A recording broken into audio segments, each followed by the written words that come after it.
Hello and welcome to Challenge Accepted. My name is Hans van Praat. And I'm Esther van Poppel. Arizona is known for its outdoor activities, which can lead to some exciting challenges. We challenge you to stay tuned. One of the many exciting things Arizona has to offer is rock climbing. Many people from and around Arizona come to put their climbing skills to the test. I had the chance to experience rock climbing firsthand. Santa Quick can show us one of the best rock climbing places in northern Arizona. The pit is a well-loved climbing area on Lake Mary Road just outside Flagstaff. Besides climbing, the pit is also a great place for bouldering. But first let's join Hans at the rock climbing gym. Hi, I'm Hans van Praat. We're here at Vertical Relief and we're about to find out what rock climbing is all about. In Vertical Relief, Katie Jang tells us something about rock climbing techniques. Most people who first look at climbing think that it's all upper body and that you just use your arms. But the biggest technique is just focusing on your legs and using your legs and trusting your feet and just willing to put your body in weird, awkward positions that you wouldn't necessarily trust. To get better at rock climbing, there are some things you have to do. As far as training for climbing, I think it kind of depends on what level you want to be at. If you're just entering rock climbing, I think all you need is just the desire to climb and the willingness to return to a gym and keep coming back or just practicing outside. But if you want to get to a higher level, you definitely have to take on some form of a training regimen as far as doing exercises and core work and upper body strength training and cardio and things like that. You definitely need to have a program of some kind. But rock climbing is not only a physical sport, it's also a mental one, says Katie. My mindset when I'm getting ready for climbing or when I'm going climbing is usually just wanting to either, if I'm in a gym, it's for practice. I'm really an outdoor climber, so in a gym I come like for practice, wanting to get a lot of routes done, do a lot of strength training, and then when I'm outdoors it's more for fun and getting to see new places and things like that. But there's more than training and mental preparation. You also have to have the right equipment. Jeff Peabody knows everything about climbing gear. It's called sport climbing, so because there aren't cracks where you can put in your own protection, they drill bolts into the walls. So all you have to do is bring these things called quick draws. They're 2 carabiners with some webbing, and you clip one end into that, and then you clip your rope in. And so you don't have to carry a lot of gear. It's really low committing. Wear a harness and a rope, and then a good pair of climbing shoes, and that's pretty much all you need. If you want to start climbing outside, sport climbing at the pit is the cheapest way to get going, and then I don't know, if you want to have more adventures, you got to start buying more pieces of gear and spending a lot more money. So now we know the basics about rock climbing, but Jeff also has good advice for starting climbers. If you're new to here, my advice would be to come with somebody who knows what they're doing and learn everything that you can. In Flagstaff, the greatest place to climb is called the pit. Jeff tells us why. The pit is great just because it's so close to town and there's like hundreds of routes here. So it's quick to get to. You could do a lot of climbing in an afternoon and it's just a lot of fun. Now it's time for Katie to tell me what my challenge is. I want you to climb a rock at the pit. That's your challenge. Challenge accepted.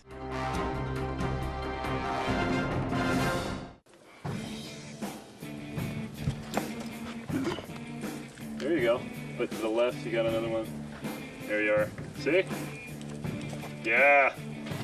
Yeah. Well on our way.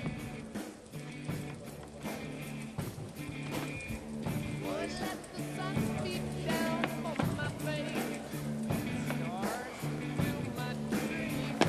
Why your arms, your hands? So this is what rock climbing is all about. For NHTV, I'm Hans van Praat. It seems like you weren't born for rock climbing. Was it really that hard? Well, it's harder than it looks, but it was definitely fun to do. One thing that struck me most was the sunrise. Yeah, that looked really beautiful. I think I add that to my bucket list. If rock climbing isn't your thing and you would rather be closer to the ground, Arizona has more to offer, like mountain biking. Arizona has many mountain biking trails for beginners and experienced riders. For my challenge, I went to Schultz Creek, located about 3 miles north of Flagstaff. It is a 25-mile long single-track trail that is very popular among mountain bikers. Schultz Pass is a very well-known mountain bike trail located in Flagstaff, Arizona. Mountain biker Bill Zeemer explains why it's such a popular trail. This trail is a pretty famous one. It starts at the very bottom of Schultz Creek. It's called Schultz Creek.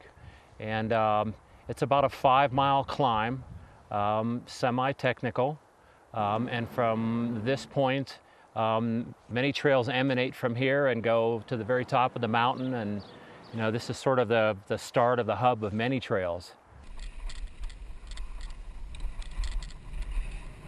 Bryce Wright runs a local bike shop and explains why people in Flagstaff love mountain biking. Mountain bikes are very popular in Arizona.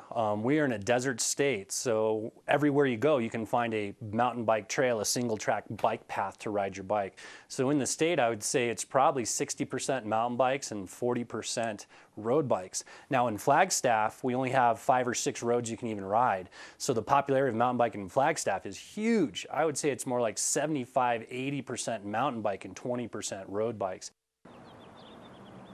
Flagstaff has a very high altitude and has a very warm and dry climate, which makes it unique from other places in the country. I'm originally from back east in Pennsylvania, and here, you know, the difference is the elevation, the dryness, a little bit lack of oxygen compared to living at sea level. But on the other hand, the beautiful views and the trees and the flowers, and I mean, this is an amazing place to bicycle.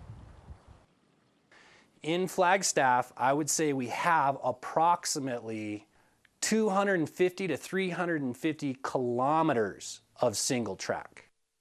But what gear is needed for mountain biking? Well, first off, you need a mountain bike, or should have a mountain bike. Highly recommended is a helmet and eye protection and some sort of a hydration unit or a backpack. Preferably some decent shoes, pair of mountain bike shorts, a shirt, gloves, and that's pretty much it, really. Bill is going to let me do a challenge on a mountain bike. Well, Senna, you're going to be riding a mountain bike through those trees and rocks. That is your challenge. Good luck. Challenge accepted.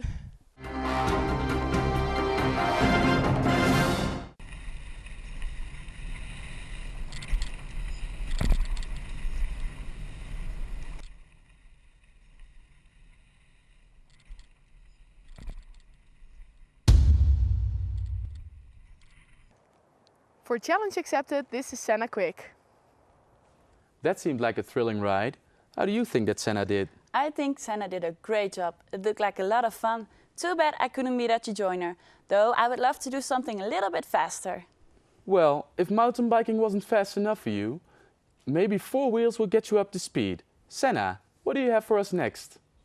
Mark Waterweg visited a great spot in Sedona.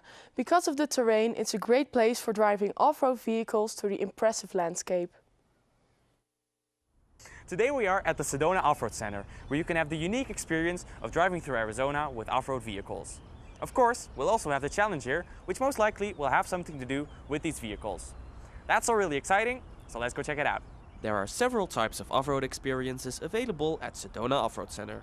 Owner Mark Ranges explains what they offer. What we do here at Sedona Off-Road Center is we rent off-road vehicles, ATVs and a vehicle called a Tom car, to tourists who come to Sedona and want to see some of the off-road areas, the trail areas in Sedona. ATVs and Tom cars are 2 of the vehicles we rent, and an ATV is basically, it has motorcycle style controls, and it's 4 wheels and you're sitting out in the open on a seat. And a Tom car is a buggy which seats 2 people or 4 people. They sit side by side, and it's covered. It has a windshield to it, and it gets out on the trails. These are all both fun machines to drive, and we have a lot of fun with them. Okay. Off-road driving is an activity that many visitors to Sedona can enjoy, whether you're by yourself, with friends, or with family. Our target group here for customers range from mid-20s to mid-70s. We have a variety of people. The basic people who would do this are somebody who is wanting to see the trails and do something on their own versus in a guided format, somebody else in control. They want to be in control and do their own thing. The Furman family just went off-road. Let's hear what they say about their experience. My off-road experience was awesome. We went so many different places, so many different types of trails, dusty, sandy areas and rocky areas and areas with deep depressions. And the views are just awesome. The hills and the scenery here in Sedona is fantastic. Sedona has a variety of trails here for off-road vehicles. There's a rating system that's commonly used around the country for rating trails, and it's a scale of 1 to 5. A 1 is a graded dirt road, and a 5 is something you would need winches and cables and a lot of other specialized equipment.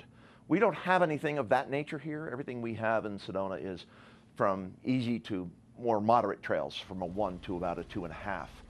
And so there's a lot of that type of, and we direct people to the trail area that we think that they want to go through our conversation with them.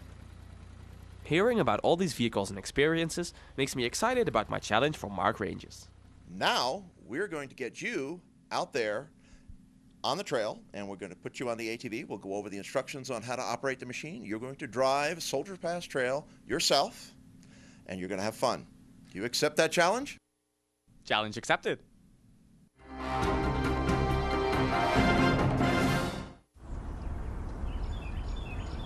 After a few instructions on handling the brakes, gas and gears of the machine and receiving the important safety instructions, it is now time to head out on the road. Well, off-road.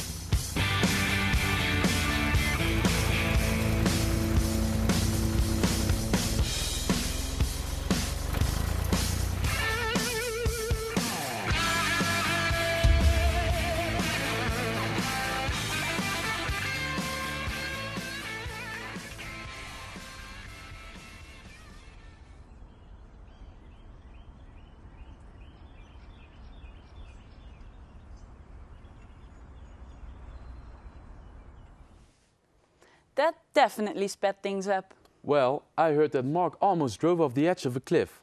Thankfully, he didn't.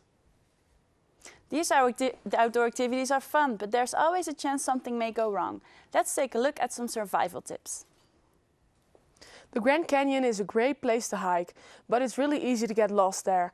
Because of the heat, the ravines and the falling rocks, things can suddenly go horribly wrong. You can get stuck with nobody around for miles. Esther van Poppel has this impressive story of the survival in the Grand Canyon. Arizona is a great state for outdoor activities. But of course, there's always a chance that something bad happens. What to do in some sort of situation. We would like to show you some survival tips. Bill Ferris is an experienced hiker himself and has been hiking in the Grand Canyon since 2006. In March 2010, I was caught in a rock fall and was injured and had to be rescued. So I was doing a 9-day backpacking trip with my friend Dennis, and on the third day, we were hiking from Clear Creek to Vishnu Canyon. I was in a ravine. My friend Dennis was about 20 meters above me in the same ravine, and he braced himself against a boulder. It rebounded off another rock and came directly toward me. When I came to rest and started to self-evaluate, I realized that my right knee was injured, seriously enough that it was very difficult for me to walk. How the rest of Bill's story ends, we will find out later. Fortunately, you can protect yourself. Let's take a look together what the shop has to offer when you go to the great outdoors. B Surplus, located downtown Flagstaff, offers a lot of equipment. Store manager Bud Shorp knows a lot about how to survive in Arizona. He's an experienced hiker himself and has some information about survival in Arizona's backcountry. So some great things to do just in case of an emergency. The first is to just really stay calm. The more that you get yourself anxious, the harder it is on your body. So just stay calm, relax. The next thing to do is try to locate water, food, and shelter.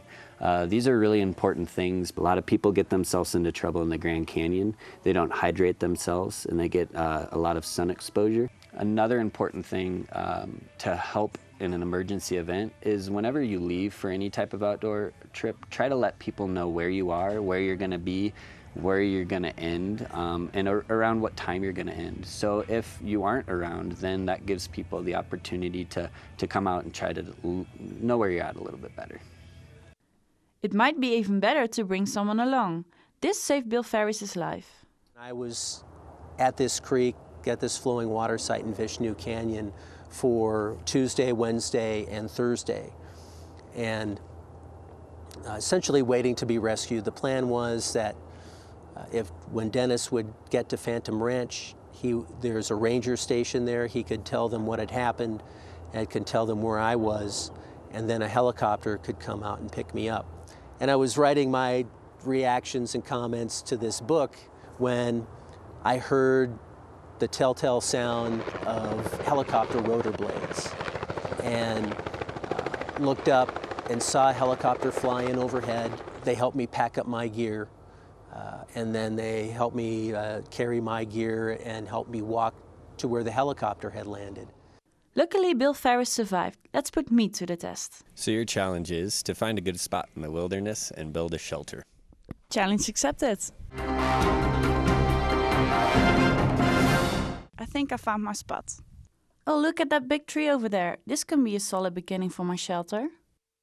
Okay, first I got to get the walls. Yeah, this'll work. Here. I have to find big branches for the walls against the wind. What do we have here? We need a roof. The roof is very important because it protects me from sun and rain.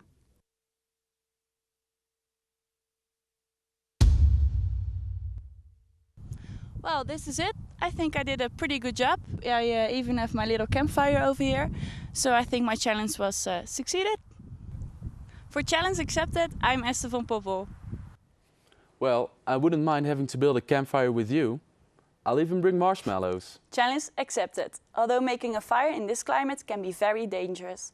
So keep in mind, Arizona has a lot of outdoor activities to offer, but always make sure you're safe. For challenge accepted, from me, Hans van Praat, Esther van Poppel, Senna Quick, and from Challenge Accepted Extreme Outdoors, thanks for joining us.